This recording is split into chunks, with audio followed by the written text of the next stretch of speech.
వినుకొండ పట్టణంలోని తిమ్మయ్యపాలెం రోడ్డులో ఉన్న ఈద్గా వద్ద 40 లక్షల నిధులతో నిర్మించున్న ప్రహారీ గోడ నిర్మాణ పనులకు నరసరావుపేట ఎంపీ శ్రీకృష్ణదేవరాయలు, ప్రభుత్వ చీఫ్ విప్ శ్రీ జీవి ఆంజనేయులు శంకుస్థాపన చేశారు. జీవి ఆంజనేయులు మాట్లాడుతూ ఈ ఈదుగా ప్రహారీ గోడ అవసరం ఉందని చెప్పగానే మున్సిపల్ కమిషనర్ మరియు సకీలా గారు వెంటనే తీర్మానం చేసి ఆమోదం ఇవ్వడం ప్రజల అభిలాషకు ప్రభుత్వం స్పందిస్తున్న సూచిక.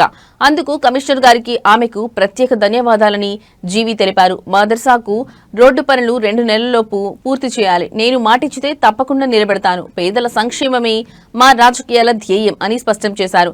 గత వైసీపీ ప్రభుత్వ కాలంలో ఒక అభివృద్ధి పని పూర్తి కాలేదు. మాటలే ఎక్కువ, అభివృద్ధి లేదని వైకాపా ప్రభుత్వాన్ని విమర్శించారు.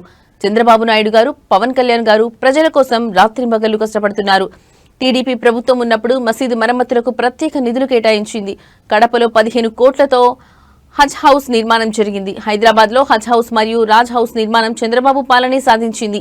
మైనారిటీలకు విదేశీ విద్యా పథకం, ఆడపిల్లల పెళ్లి సహాయం, వర్క్ బోర్డు రక్షణ ఇవన్నీ టీడీపీ ప్రభుత్వం అమలు చేసింది. వైసీపీ ప్రభుత్వం అధికారంలోకి వచ్చాక విదేశీ విద్యా పథకాన్ని తీసివేసింది. మౌలాలా ఇమాం జీవితాలను నిలిపేసింది. మైనారిటీ లోన్లను రద్దు చేసిందని ఆయన విమర్శించారు. ఎంపీ లావు శ్రీకృష్ణదేవరాయలు మాట్లాడుతూ ఈ మసీదు 450 సంవత్సరాల చారిత్రక పుణ్యక్షేత్రం. ఇదే వినుకొండ సామరస్యానికి గుర్తు అని ఎంపీ పేర్కొన్నారు. సంవత్సరాల పురాతనమైందండి, 450 సంవత్సరాల పురాతనమైందండి. దీనికి చాలా హిస్టరీ ఉంది అని చెప్పి ఆ రోజు చెప్పడం జరిగింది. అప్పుడు అర్థమైంది వినుకొండకి ముస్లిం సోదరులకి ఎంత పురాతనమైన సంబంధం ఉంది అనేది. అయితే ఇందాక నాకు మైక్ ఇచ్చేటప్పుడు పిలవగానే వచ్చారని చెప్పి చెప్తా ఉన్నారు. యాక్చువల్గా నన్ను పిలవలేదు,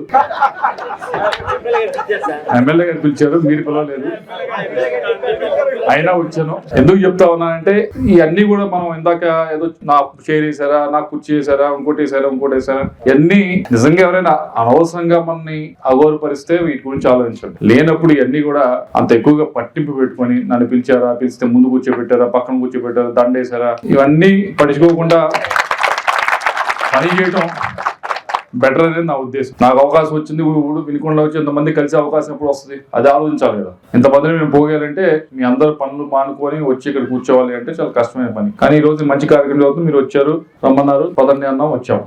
అలా పాజిటివ్ వెళ్ళేదాన్ని ప్రయత్నించాలని చెప్పి మనం కోరుతాం.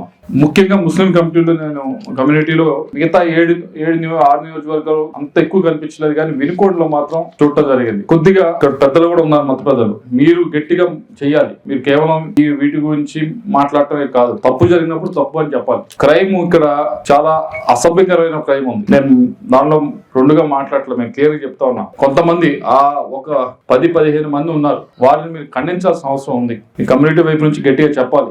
ఇదెంత గట్టిగా అడుగుతా ఉన్నారు, మాకు కాంపౌండ్ వాల్ కావాలి, ఇంకోటి కావాలని. అటువంటి జరిగినప్పుడు మేము గట్టి చర్యలు తీసుకుంటే మీరు వెనకాల నిలబడాల్సిందే. మీరు మళ్ళీ అక్కడ వేరేగా పోయి ప్రయత్నిస్తే మాత్రం అది సమాజానికి మంచిది కాదు. అక్కడ దాకా వెళ్లకుండా ఉండాలంటే మీరు పిలిచి మాట్లాడాలి. మీరు మసీదులు పిలవాలి, కూర్చోబెట్టాలి. ఇది తప్పురా, ఇది చేయకూడదురా. ఇప్పుడు మీకు తెలుసు ఎవరెవరు ఏమేమి సరఫరా చేస్తున్నారు అని మీకు క్లియర్గా తెలుసు. మీకు పేరులతో సహా తెలుసు. ఎందుకు మీరు మాట్లాడరు వాళ్ళతో? ఏవే చెత్త వ్యాపారాలు చేస్తున్నారో మీకు తెలుసు. మీరు మత పెద్దలుగా ఉన్నప్పుడు మీరు ఎందుకు మాట్లాడకూడదు? మాట్లాడచ్చు కదా, మాట్లాడాలి కదా, మీ బాధ్యత కదా. అక్కడ మనం తలదిప్పుకుంటే ఎలా? మాట్లాడటానికి ప్రయత్నించారా? చెయ్యాలి కదా. ఇప్పుడన్నా చేయండి దయచేసి. లేకపోతే ఏమవుతుందంటే మన పిల్లలకి ఎఫెక్ట్ అవ్వట్లేదు కదా అని అనుకుంటాం కొన్ని రోజులు, కానీ స్లోగా ఎఫెక్ట్ అవుతుంది మనకు కూడా. ఆ దారిలో ఈజీ మనీ వచ్చేదానికి. లేకపోతే ఈరోజు 40 లక్షల రూపాయలతోటి ఇక్కడ కాంపౌండ్ వాల్ నిర్మాణం ఈద్గా అభివృద్ధి చేయాలని గతంలో మత పెద్దలందరూ కోరి ఉన్నారు. ఆ రోజు చెప్పాను, ఖచ్చితంగా భవిష్యత్తులో ఎన్డీఏ ప్రభుత్వం అధికారంలోకి వస్తుంది, మేము తప్పనిసరిగా అభివృద్ధిలో భాగం అవుతామని చెప్పడం జరిగింది. ఈ రోజు అనుకున్న మాట ప్రకారం, గతంలో ఇచ్చిన మాట ప్రకారం ఈ రోజు ఈ 40 లక్షల కాంపౌండ్ వాల్ శాంక్షన్ చేయడం జరిగింది. ఈ కాంపౌండ్ వాల్ లేకపోతే ఆక్రమణకు గురవుతా ఉన్నాం. ముందు స్థలాన్ని పరిరక్షించుకోవడం, అలాగే కాంపౌండ్ వాల్ ఉంటే బాగుంటుందనే ఉద్దేశంతో కాంపౌండ్ వాల్ కి 40 లక్షలు శాంక్షన్ చేయడం జరిగింది. ఈ సందర్భంగా షకీలా దస్తగిరి గారికి, కమిషనర్ సుభాష్ చంద్రబోస్ గారికి ప్రత్యేక అభినందనలు తెలియజేస్తున్నా. ఇది కావాలి అనగానే వెంటనే వాళ్ళు ప్రయారిటీ ఇచ్చి శాంక్షన్ చేశారు. మున్సిపల్ తీర్మానం చేసి వెంటనే ఇచ్చినందుకు వారికి ఈ సందర్భంగా సభాముఖంగా వారికి అభినందనలు, ధన్యవాదాలు తెలియజేస్తున్నా.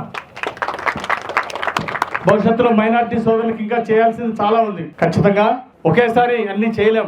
ఆ విధంగా రాంగ్ కమిట్మెంట్లు ఇవ్వలేను.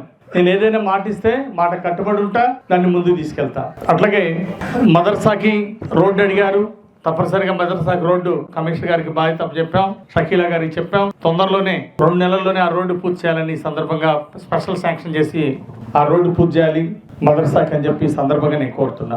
ముఖ్యంగా చంద్రబాబు నాయుడు గారికి, నాకు, మన ఎంపీ గారికి ఒక సారూప్యం ఉంది, భావ సారూప్యం. అదేంటి అంటే ముస్లిమ్స్ ని బాగా ప్రేమిస్తాం, అభిమానిస్తాం. అలాగే క్రిస్టియన్ సోదరులు కూడా అభిమానిస్తాం, ప్రేమిస్తాం. దళితుల్ని, మైనారిటీ సోదరుల్ని, ఎవరైతే పేదరికంలో ఉన్నారో వాళ్ళని బాగా ప్రేమిస్తాం. వాళ్ళకి ఏం చేయాలా, మనం ఏం చేయొచ్చు, ఏం చేయాలని వాళ్ళ కోసం అనిత్యం తపన పడతాం. వాళ్ళకి సేవ చేయడం కోసమే మేము రాజకీయాల్లోకి వచ్చాం. పేదరికంలో ఉన్న వాళ్ళకి సేవ చేయడం కోసం రాజకీయాల్లోకి వచ్చాం. అట్లాగే ఈ నియోజకవర్గ అభివృద్ధి, మైనార్టీలకి గతంలో అభివృద్ధి,